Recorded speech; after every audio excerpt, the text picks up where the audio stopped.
Lebih dari 3 juta pedang dikumpulkan dari seluruh Jepang pada 1946. Ini benar-benar, Shouthan, terbesar dalam sejarah modern Jepang. Setelah protes dari kolektor dan kurator museum, SCAP mengizinkan pedang yang diakui sebagai benda bersejarah atau karya seni untuk dikembalikan kepada pemiliknya. Komite inspeksi di Akabane menyelamatkan hampir 5.000 bilah menjadi cagar budaya. Pengumpulan pedang samurai pasca Perang Dunia Kedua bukan semata-mata dilakukan di markas besar GHQ saja, melainkan melalui jaringan titik kumpul lokal, polisi dan balai kota, di seluruh Jepang, depot besar seperti Akabane, serta operasi serupa di wilayah pendudukan sekutu lain di Asia. GHQ atau SCAP hanya mengeluarkan kebijakan pusat, sementara pelaksanaan operasional didelegasikan ke otoritas Jepang dan komando regional sekutu. Di tempat-tempat seperti Akabane, ribuan pedang dikatalogkan. Lalu, entah kemana. Tak semua mengikuti prosedur. Banyak tentara mengambil souvenir. Pedang yang diwariskan turun-temurun, dibawa pulang tanpa izin.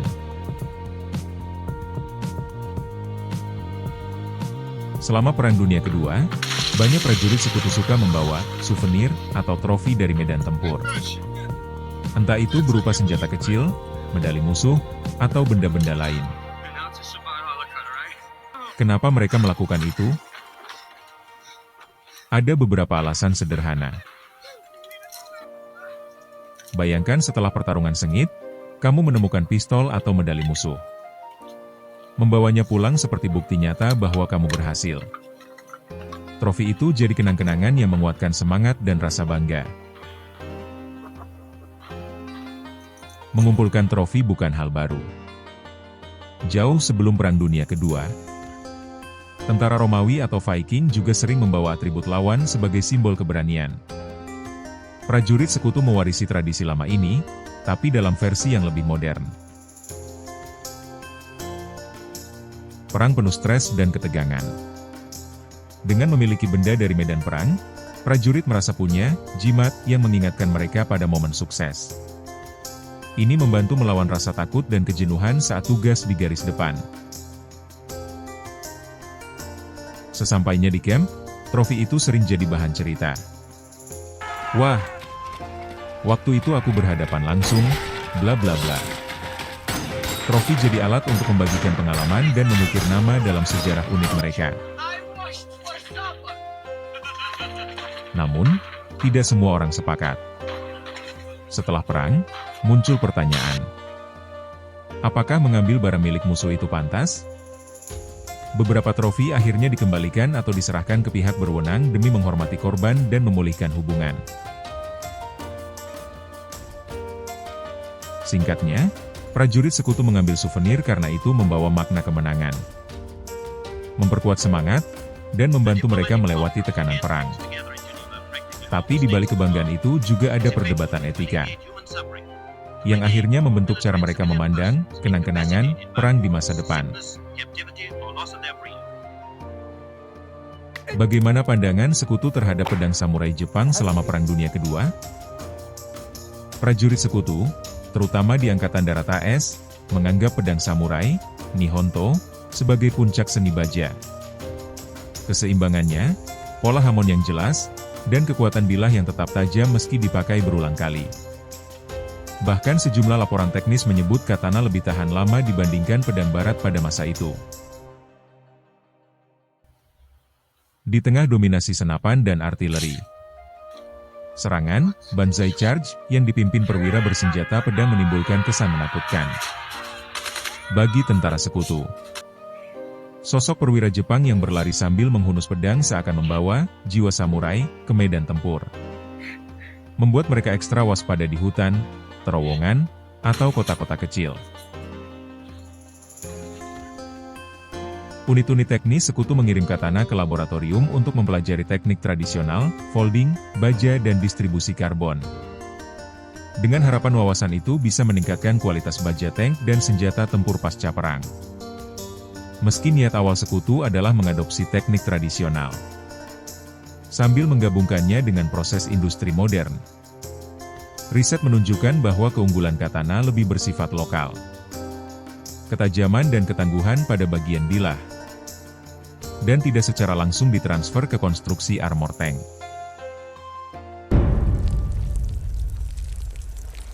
Pedang besar Hotarumaru. Hotarumaru adalah sebuah odachi, atau pedang Jepang berukuran sangat besar, yang ditempa oleh pandai besi terkenal bernama Rai Kunitoshi. Pedang ini kini diakui sebagai properti budaya penting Jepang. Menurut legenda, Hotarumaru sempat mengalami kerusakan pada bilahnya. Suatu malam, segerombolan kunang-kunang datang dan memperbaiki pedang tersebut. Itulah asal nama Hotarumaru yang berarti kunang-kunang, karena disimpan di kuil Aso. Pedang ini juga sering disebut Aso no Hotarumaru. Pada 14 Desember 1931, pemerintah Jepang menetapkan Hotarumaru sebagai harta karun nasional. Namun setelah Perang Dunia Kedua, keberadaan pedang asli ini menjadi misteri. Tak ada satupun yang berhasil menemukannya. Baru pada tahun 2015, komunitas penggemar game Touken Ranbu bergerak menggalang dana, hingga terkumpul sekitar 45 juta yen untuk membuat replika Hotarumaru. Sayangnya, saat proses pembuatan berlangsung, kuil Aso terkena gempa besar pada April 2016 hingga rusak parah. Meski begitu, pembuatan replika tetap dilanjutkan. Dan pada 27 Agustus 2016 diadakan upacara peresmian.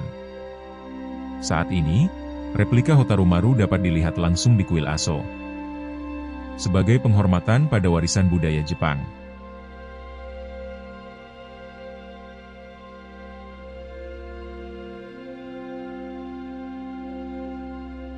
Bayangkan pedang paling legendaris Jepang, Honjo Masamune, hilang begitu saja.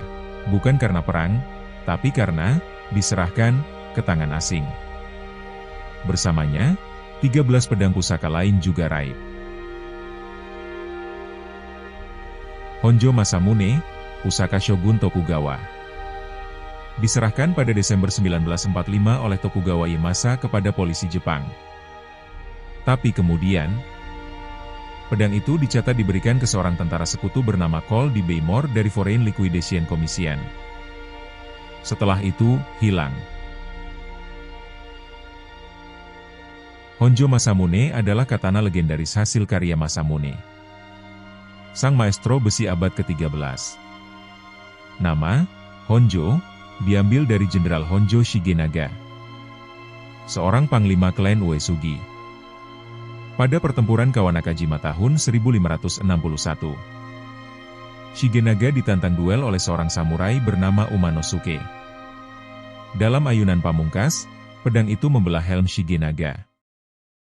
Helmnya terbelah dua, tapi ia lolos, lalu merebut pedang musuhnya sebagai hadiah kemenangan. Selama puluhan tahun pedang ini disimpan oleh Shigenaga, hingga akhirnya ia harus menjualnya ke Toyotomi Hidetsugu, keponakan Hideyoshi, dengan harga 13 koin emas besar. Tak lama kemudian, setelah Toyotomi runtuh, pedang pusaka itu masuk koleksi Tokugawa Ieyasu. Sejak itulah Honjo Masamune menjadi simbol kekuasaan Shogun Tokugawa. Diturunkan dari satu shogun ke shogun berikutnya. Bahkan setelah kejatuhan kekuasaan Tokugawa pada 1868, Honjo Masamune tetap menjadi harta keluarga. Tokugawa Ieyasu menyerahkan 14 pedang pusaka, termasuk Honjo Masamune, Tachi Bize Nagamitsu, Tachi Rai Kunimitsu, Fudo Masamune. Semuanya dikumpulkan di kantor polisi Mejiro, Tokyo. Berdasarkan dokumen resmi Jepang, pada 18 Januari 1947, Koleksi ini diserahkan ke seorang technical fourth grade bernama Cole D. Baymore, anggota Foreign Liquidation Commission Angkatan Darat AS. Setelah itu, tidak ada catatan, tidak terlacak. Tidak pernah muncul di lelang, museum, ataupun koleksi pribadi. Beberapa teori tentang Honjo Masamune. Pedang itu mungkin telah dilebur, dibawa pulang oleh tentara AS sebagai souvenir perang, disimpan dalam gudang militer dan terlupakan, atau sengaja disembunyikan. Honjo Masamune dan 13 pedang Tokugawa lainnya masih menjadi misteri terbesar dunia kolektor dan sejarah Jepang. Namun, tak semua cerita berakhir tragis. Joseph Benny Kaiser, seorang veteran AS, mengembalikan pedang yang ia simpan selama 77 tahun untuk menepati janjinya. Joseph Benny Kaiser, veteran Perang Dunia Kedua asal Chicago, yang pada 2022 berusia 99 tahun. Tahun 1945 ia membawa pulang sebuah pedang pusaka keluarga Umeki yang dibuat pada abad ke-16. Setelah disita tentara Amerika di Pulau Jeju saat Jepang menyerah. Selama hampir 80 tahun, pedang itu tetap berada di tangannya. Sampai akhirnya ia ingin menepati janji lama untuk mengembalikannya. Kaiser menemukan pedang itu di antara deretan senjata militer Jepang yang ditumpuk di pantai Okinawa. Pada gagang pedang terikat label kayu bertulis permohonan dari Kolonel Tomesuke Umeki agar pusaka keluarganya dikirim pulang. Karena terkesan oleh pesan itu, Kaiser memutuskan membawa pedang tersebut ke AS, sambil berjanji suatu hari akan mengembalikannya ke Jepang. Tahun 2021, cucunya, Kevin Krause, yang berusia 38 tahun dan bekerja sebagai jurnalis di Denver, mulai membantu mewujudkan janji kakeknya. Ia meminta bantuan seorang wartawan Asahi Shimbun, lalu menelusuri melalui kantor kota Takaharu hingga menemukan Takemitsu, putra Umeki yang kini berusia 97 tahun dan tinggal di Nichinan. Setelah mengurus izin dari otoritas AS dan Jepang, Kevin pun terbang ke Jepang pada Juni 2022. Pada 2 Juli 2022, Kevin menyerahkan pedang seri Shigasheki itu kepada Takemitsu di rumahnya di Nichinan. Sementara Joseph menyaksikan melalui video dari Chicago. Para ahli di Museum Pedang Jepang menegaskan bilah ini dibuat di wilayah Chubu pada akhir abad ke-16. Bagi kedua keluarga, momen ini lebih dari sekadar serah terima. Ini adalah bukti penghormatan, perdamaian, dan janji yang akhirnya ditepati. Mengembalikan pedang bukan perkara mudah. Harus dibuktikan keasliannya. Ada birokrasi lintas negara, dan biaya yang tidak sedikit. Lebih dari logam, pedang samurai menada sejarah dan kehormatan.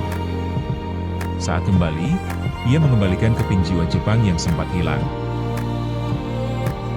Dari medan perang, ke garasi veteran, hingga museum. Perjalanan pedang samurai mencerminkan bagaimana kita memperlakukan warisan budaya.